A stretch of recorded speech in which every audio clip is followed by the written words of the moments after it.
Salut à tous, comment vous allez? Nous sommes très contents et très joyeux d'être là encore. Continuons à échanger, à éduquer et bien sûr à éveiller. De nos jours, on voit qu'en tout cas, ça commence à prendre l'ampleur que la plupart, je dirais surtout en Afrique de l'Ouest, que la plupart des gens, même des pays, ont pris cette conscience.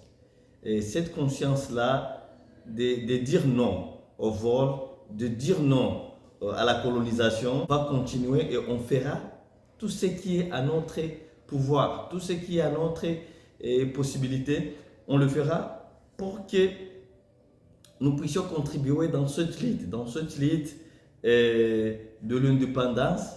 Je l'ai toujours dit et je le répéterai, de l'indépendance économique.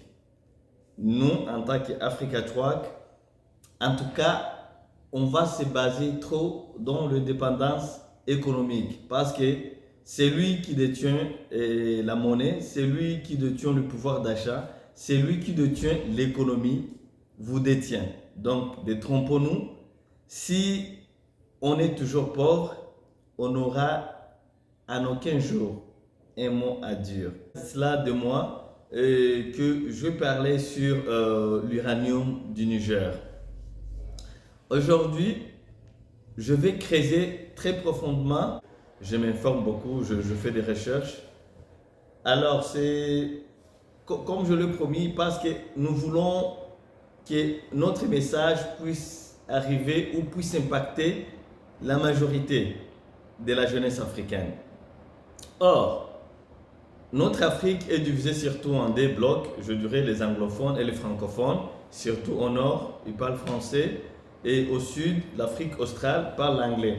Donc, j'ai bien jugé pour ne pas scandaliser les uns ou pour que le message puisse être partagé dans les deux blocs, j'ai bien jugé de faire mes vidéos dans les deux langues. Donc, je lirai en anglais, j'expliquerai en français.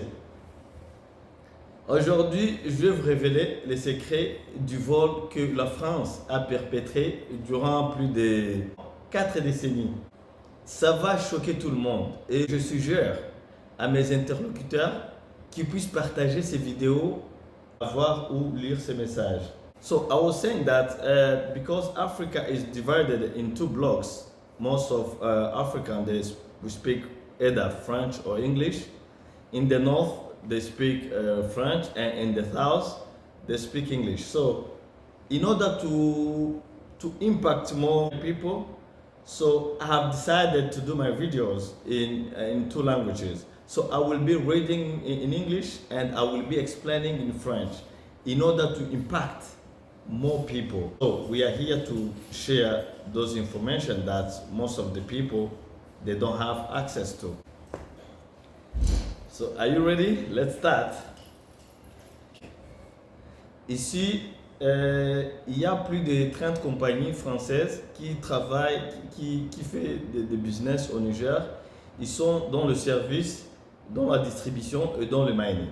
According to the World Nuclear Association, Niger is the world's 7th biggest producer of uranium, and Niger has the second largest supply in natural uranium to the European Union in 2022. On est en train d'expliquer que le Niger est le 7e producteur d'uranium au niveau mondial et le 2e producteur d'uranium au niveau de l'Afrique. Uranium is detained by the French government at 9%. Donc comprenez que la compagnie qui exploite l'uranium au Niger, qui s'appelle Orano, est détenu par l'État français à 90%. Imouraren site is considered as the biggest mining site of uranium in the world. C'est Orano qui exploite l'uranium au Niger et il a épuisé. Il y a des gens, j'ai beaucoup écouté les Africains qui disent que non, le matière première ne s'épuise pas. C'est faux. Parce que la compagnie ici, Orano, a épuisé des sites minières. Le mine d'Apokan et le mine d'Arlit a été épuisé par Orano, la compagnie française. Donc, détrompez-vous, le minerai s'épuise aussi. Donc il faut qu'on arrête avec ce mindset-là que non, le minerai ne s'épuise pas. Ça s'épuise. Maintenant, ils veulent attaquer le site du Mouraren, qui est le premier site d'uranium au niveau mondial. French uranium came mainly from three countries: Kazakhstan with 27%, Niger with 20%, and Uzbekistan with 19%. So understand that the French country doesn't have uranium, importing uranium from other countries. Je disais, la France à lui-même n'a pas d'uranium.